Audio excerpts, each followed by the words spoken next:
इस देश में जो जनरल कैटेगरी का पत्रकार हो, आम नागरिक हो, खिलाड़ी हो, अभिनेता हो या हाई कोर्ट सुप्रीम कोर्ट का जज हो, वो हमेशा अपने जाति के हितों में देखकर फैसला करता है। कंगना रनावत ने कहा है कि जाति जनगणना नहीं होनी चाहिए। अरे कंगना रनावत तो एक मामूली सांसद हैं, क्या सुप्रीम कोर्ट, हाई कोर्ट इसके लिए तैयार है? बिहार सरकार तेजस्वी यादव और नीतीश कुमार की सरकार थी, उन्होंने जाति जनगणना कराया, 75% रिजर्वेशन किया। हाई कोर्ट के कोलेजियम वाले जजों ने उस पर रोक लगा दिया। मामला सुप्रीम कोर्ट आया, सुप्रीम कोर्ट के भी कोलेजियम वाले जजों ने उस पर रोक लगा दिया।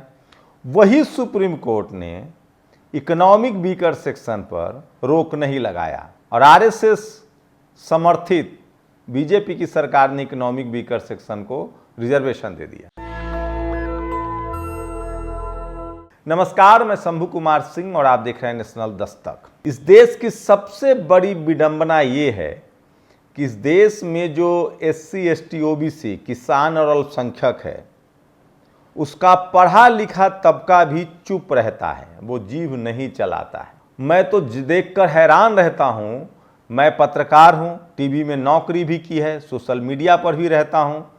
तमाम एससी, एसटी, ओबीसी के जो प्रवक्ता हैं वो चैनल पर जब जाते हैं और जब वो जाति जनगणना की बात करते हैं तो सवर्ण एंकर, कोई भी चैनल हो, वो कहता है आप जातिवादी हैं। आप सोचिए, जाति बनाई किसने? जाति के ऊपर टॉप पर कौन है? जाति का फायदा कौन ले रहा है? और जो एससी, एसटी, ओबीसी, अल्पसंख्यक, किसान जातियां जाति के खिलाफ लड़ाई लड़ रही है, जातिवाद खत्म करना चाहती है, उसी को ये लोग कहते हैं कि जातिवादी हो। मतलब बाबा साहब को जातिवादी कहते हैं, जो जातिवाद के खिलाफ लड़ाई लड़ रहे थे, जातिवाद के खिलाफ संविधान बनाया।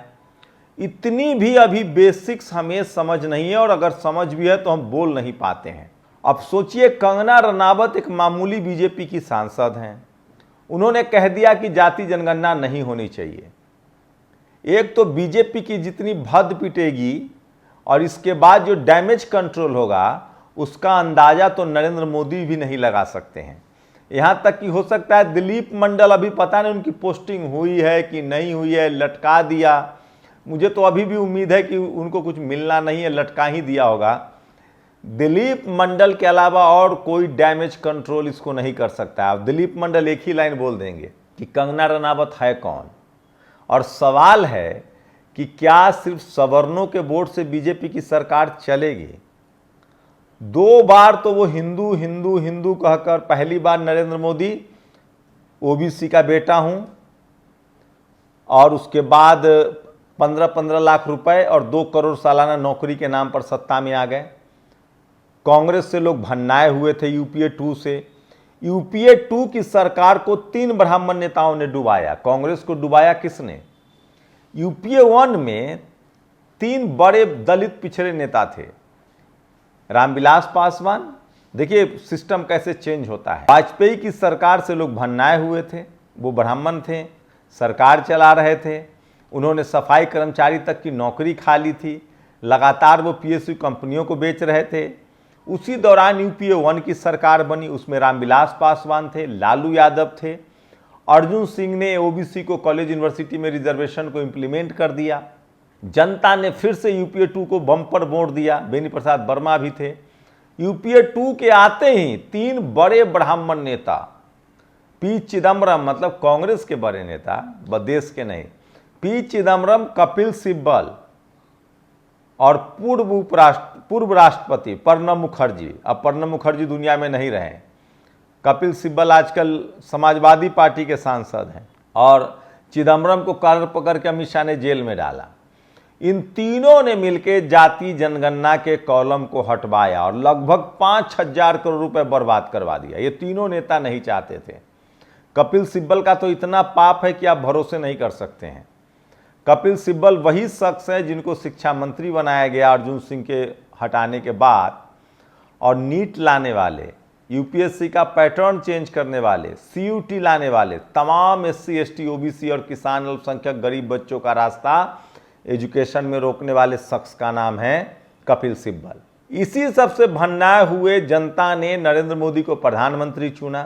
क्योंकि उनका पहला नारा था, याद है, कि प्रियंका गांधी मुझे नीच कह रही है, या एक और थे कांग्रेस के नेता जो मणिशंकर अय्यर, राजीव गांधी के फेवरेट दोस्त, उन्होंने मुझे नीच कहा, प्रियंका गांधी ने नीच कहा, मैं पिछड़ी जाति से हूँ, मैं पिछड़ा का बेटा हूँ, मैं 15 लाख दूंगा, मैं 2 करोड़ नौकरियां दूंगा, और वो सत्ता में आ गए। दूसरी बार उन्होंने हिंदुत्व का कार्ड खेला, वहां तक भी आ गए, लेकिन तब तक बहुत देर हो चुका था और मनुवाद जातिवाद फन फैला रहा है। और ऐसे ही कंगना रनावत जैसे उनके तमाम समर्थक जो मीडिया में है, जुडिशियरी में है, कॉलेज यूनिवर्सिटी में है, ब्यूरोक्रेसी में है, बिजनेस में है, बीजेपी को डुबाने पर लगा है। सवाल है कि 10% आबादी 2 बार तो वोट डालेगी नहीं, वोट तो एक ही बार डालना है।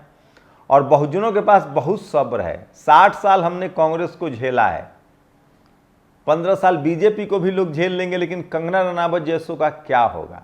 लेकिन मैं फिर कह रहा हूं, कंगना रनावत ज़्यादा ईमानदार है, वो एक महिला है, ज़्यादा ईमानदार है। कम से कम उनके दिल की जो बात है वो जुबा पर तो आ जाती है। जिस चैनल पर यह घटना हुई है, मानक गुप्ता वैश्य समाज से हैं, जाति जनगणना के विरोधी हैं, जनरल कैटेगरी में आते हैं। कंगना रनावत ने उनके चैनल पर कहा कि मैं जाति जनगणना के खिलाफ हूं। अरे कंगना रनावत को आप थर्मामीटर समझिए, और इस देश का पूरा सवर्ण समाज, चाहे वो हाई कोर्ट सुप्रीम कोर्ट में जज हो, चाहे वो पत्रकार हो, एंकर हो, चाहे एक आम आदमी हो, वो सब जाति जनगणना के खिलाफ है। और मैं फिर कह रहा हूं, जो बाबा साहब का जो हमें संविधान दिया हुआ है, वोट का अधिकार दिया हुआ है, ये न होता तो ये तो हम लोग को इंसान मानने के लिए तैयार नहीं थे। सवाल है कि जाति जनगणना से दिक्कत क्या है। सोचिए, सुप्रीम कोर्ट ने SC ST में वर्गीकरण कर दिया, कह रहा है क्रीमी लेयर लगाइए, OBC में क्रीमी लेयर लगा दिया।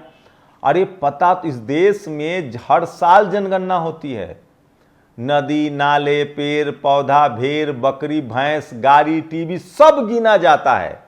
SC ST की भी हर साल जनगणना होती है, बस इनको OBC गिनने में दर्द हो रहा है, तकलीफ हो रहा है, क्योंकि इनको पता है कि ये 65% वाली आबादी है और बाबा साहब ने संविधान में अधिकार दे रखा है, और BP मंडल साहब के सारे रिकमेंडेशन को लागू करना पड़ेगा।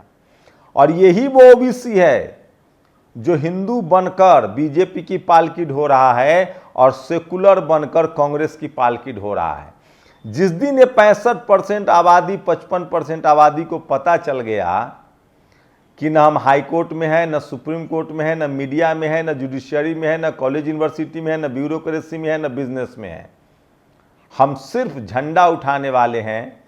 हमारा इस्तेमाल हिंदू मुस्लिम में होता है, हमारा इस्तेमाल इस देश, ये वो मेहनतकश लोग हैं जो लकड़ी का काम, लोहे का काम, खेत का काम, मवेशी का काम, सारा काम करते हैं, लेकिन इनके बच्चे के लिए स्कूल कॉलेज का दरवाज़ा बंद है, IAS PCS का दरवाज़ा बंद है। आपको पता है पिछले 5 साल में 1000 से ज़्यादा IAS बने हैं लोगों ने फर्जी सर्टिफिकेट के आधार पर, इसकी जांच तक नहीं कराई जा रही। तो सोचिए, और सवर्ण समाज का अपनापन देखिए। रविशंकर, ये जो न्यूज़ 24 है, जहां मानक गुप्ता जो वैश्य समाज से हैं, सवर्ण हैं, वो चैनल की मालिक है अनुराधा प्रसाद, ये रविशंकर प्रसाद की बहन है जो बीजेपी के नेता हैं, और ये राजीव शुक्ला की पत्नी हैं जो कांग्रेस के नेता, हमेशा सांसद और रहते हैं, राज्यसभा में मंत्री भी रहते हैं। कभी जीजा साला में आपने कोई झगड़ा नहीं देखा होगा, लेकिन हमारे बहुजन समाज के लोग हैं, भाई भाई में नहीं बनता, एक पार्टी में नहीं रहते हैं। कंगना रनावत के इस बयान ने बीजेपी को फिर से कटघरे में डाल दिया है। और क्या लगता है आप लोग को, क्या कंगना रनावत के बयान के इस डैमेज कंट्रोल को दिलीप मंडल कर पाएंगे मैनेज? मैं फिर कह रहा हूं, इस देश के SC ST OBC को पार्टी कोई हो, न कोई दोस्त है न कोई दुश्मन है, आप जब तक एकजुट नहीं होंगे अपने संवैधानिक, सोचिए कंगना रनावत बोल रही है, एक एक बच्चा उनका बोलता है, जब तक इस देश के SC ST OBC किसान अल्पसंख्यक लोग अपने अधिकार के लिए नहीं बोलेंगे, इसीलिए कहा जाता है जो समाज सड़कों पर नहीं उतरता है अपने अधिकार के लिए, वो अपने, एक कहावत है फौज में कि जो पसीना नहीं बहाएगा उसका खून बहेगा। और मैं राजनीति और समाज की हालत बता रहा हूं, जो आवाज नहीं उठाएगा वो अपने कंधे पर लाश उठाएगा।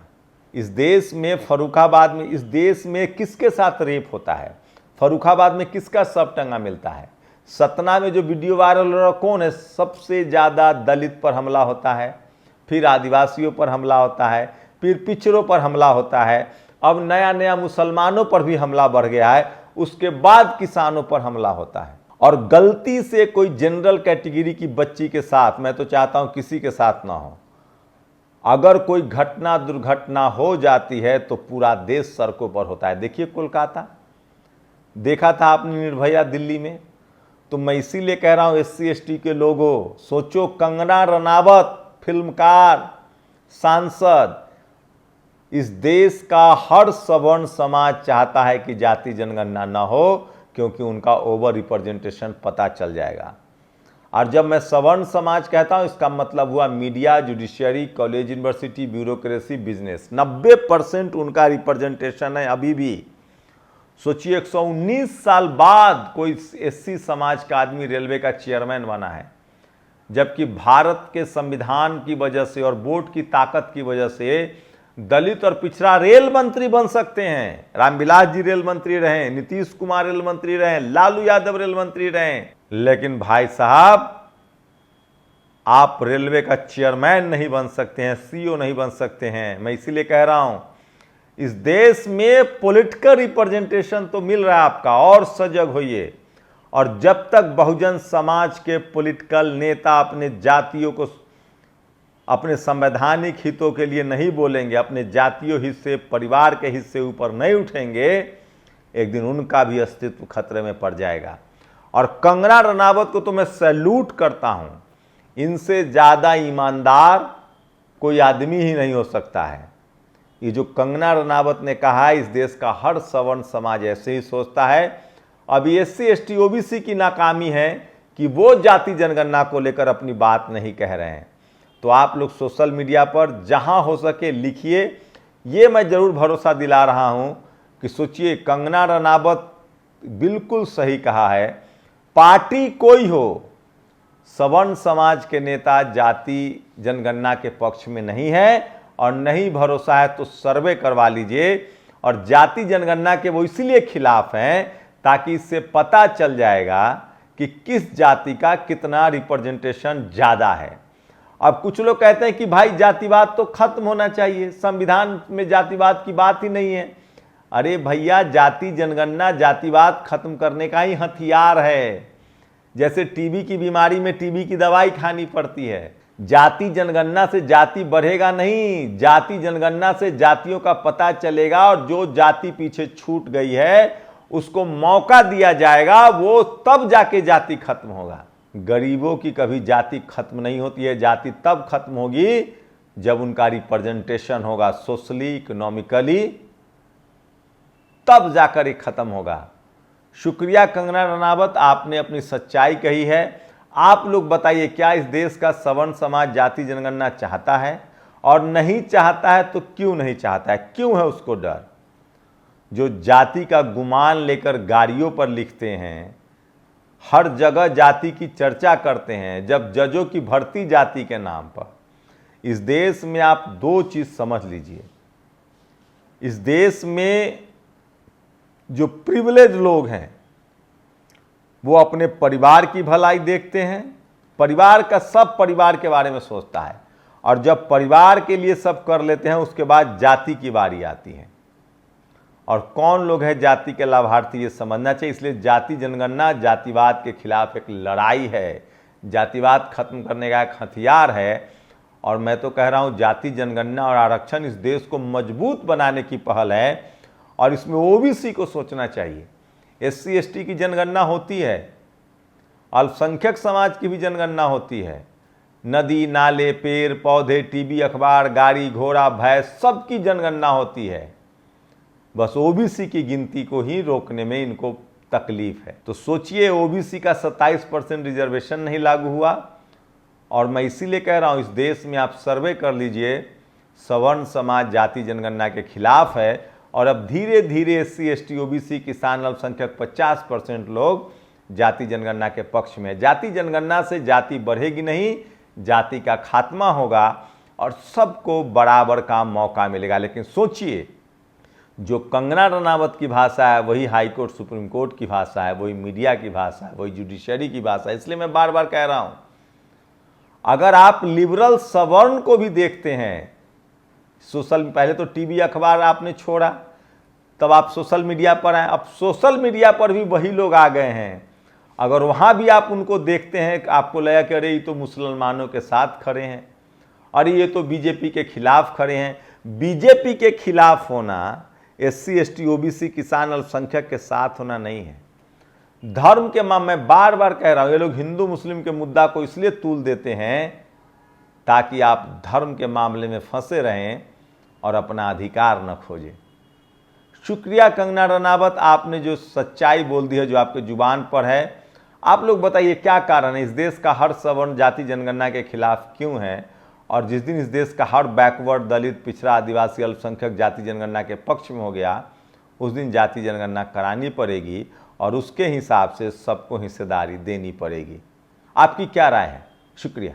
नेशनल दस्तक की आपसे गुजारिश है कि अगर इसको बचाना चाहते हैं तो नेशनल दस्तक को सब्सक्राइब करने के लिए रेड कलर के सब्सक्राइब बटन को दबाएं, फिर बेल आइकन की घंटी दबाएं। नेशनल दस्तक को बचाने के लिए बहुत जरूरी है कि हर खबर को शेयर करें, लाइक करें, कमेंट जरूर करें।